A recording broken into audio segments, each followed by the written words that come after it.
आकाशवाणीचं हे सातारा केंद्र आहे 103.1 मेगाहर्ट्झवर. 9.1 मेगाहर्ट्झवर आम्ही आकाशवाणीच्या सातारा केंद्रावरून बोलत आहोत. सकाळचे 6:10 झाली आहेत. श्रोते हो, सुप्रभात सातारामध्ये आपल्या सर्वांचं मनःपूर्वक स्वागत.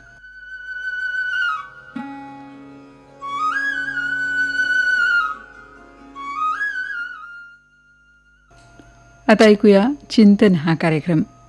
याचं लेखन केले मंदार कुलकर्णी यांनी. समर्पण म्हणजे केवळ अतूट श्रद्धा होय. समर्पणाचा खरा अर्थ आहे की आपण आपलं ज्ञान, आपली बुद्धी आणि सर्वात महत्त्वाचं म्हणजे आपलं अंतर्मन समर्पित करणं. तात्विकदृष्ट्या समर्पण म्हणजे असहाय्य होऊन अर्पण करणं.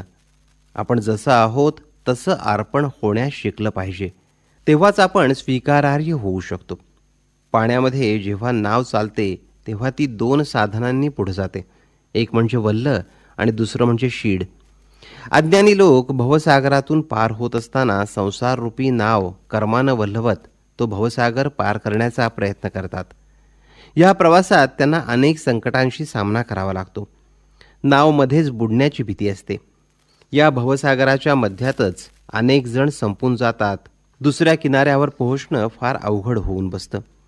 ज्ञानी लोक किंवा विचारी लोक मात्र शीड उघडून आपली नाव परमेश्वरावर विश्वास ठेवून भवसागरात उतरवतात. ईश्वररूपी इच्छा हीच हवा मानून त्या हवेच्या साहाय्यानं भवसागरात ती नाव देवाच्या इच्छेनं तरत राहते. त्यांचा भवसागर सहजरित्या पार होतो आणि त्यांचं जीवन यशस्वी ठरतं. त्याचप्रमाणे परमात्मा प्राप्तीसुद्धा 2 साधनांनी होते. एक म्हणजे दृढ संकल्पानं आणि दुसरं म्हणजे समर्पणानं. संकल्पाच्या साहाय्यानं परमेश्वर प्राप्ती म्हणजे नाव वल्हवण्यासारखं आहे. समर्पणाच्या साहाय्यानं ईश्वर प्राप्ती करणं म्हणजे वाऱ्याची दिशा ओळखून कर्मरूपी शिडाचा उपयोग करणं होय. यामध्ये भवसागर सहजरित्या पार होतो. फक्त यासाठी तुम्हाला ईश्वराच्या वाऱ्याची दिशा ओळखण्याची कला अवगत करता आली पाहिजे. ही कला म्हणजे समर्पणाची कला. परमेश्वर प्राप्ती करण्यासाठी जे प्रयत्न केले जातात त्यात समर्पण हा महत्त्वाचा घटक. समर्पण म्हणजे आपल्या जीवनातील एक अमूल्य रूपांतर. खरं तर आपल्या आयुष्यात अजून समर्पण हा शब्द आलेला नाही. त्याचं खरं कारण आहे, आपण अजून आपल्याला ओळखलेलंच नाही. मी, माझा हा जो अहंकार आहे ना, त्याच्या सुरक्षा कवचामुळं आपण सर्वसामान्य माणसं समर्पण या शब्दाजवळ जाऊ शकत नाही. त्यासाठी आपल्याला सदैव जागरूक राहून अहंकारावर विजय मिळवावा लागतो. यासाठी तुम्ही एक गोष्ट करा. तुमच्या आवडत्या जागी बसा, मन शांत करा आणि विचार करा. खरंच आपण कोण आहोत? काय आहे आपलं अस्तित्व? आपल्यावर किती जण मनापासून प्रेम करतात? त्यांचं आपल्यावर खरं प्रेम आहे का? आपल्याशिवाय कुणाचं काही अडतंय का? मग मात्र तुम्हाला नक्की समजेल की आपण खरोखरी शून्य आहोत. माझ्या मते हे शून्यच तुम्हाला समर्पणाच्या जवळ नेईल.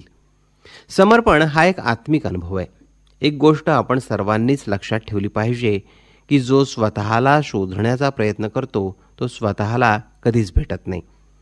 ज्याला आपण कोण आहोत याचं उत्तर मिळत नाही, पण या शोधयात्रेत मात्र त्याला परमेश्वर सापडत असतो. म्हणूनच पूर्णपणे हरवणं हाच सर्व काही मिळवण्याचा मार्ग आहे आणि समर्पण हा त्याचा राजमार्ग.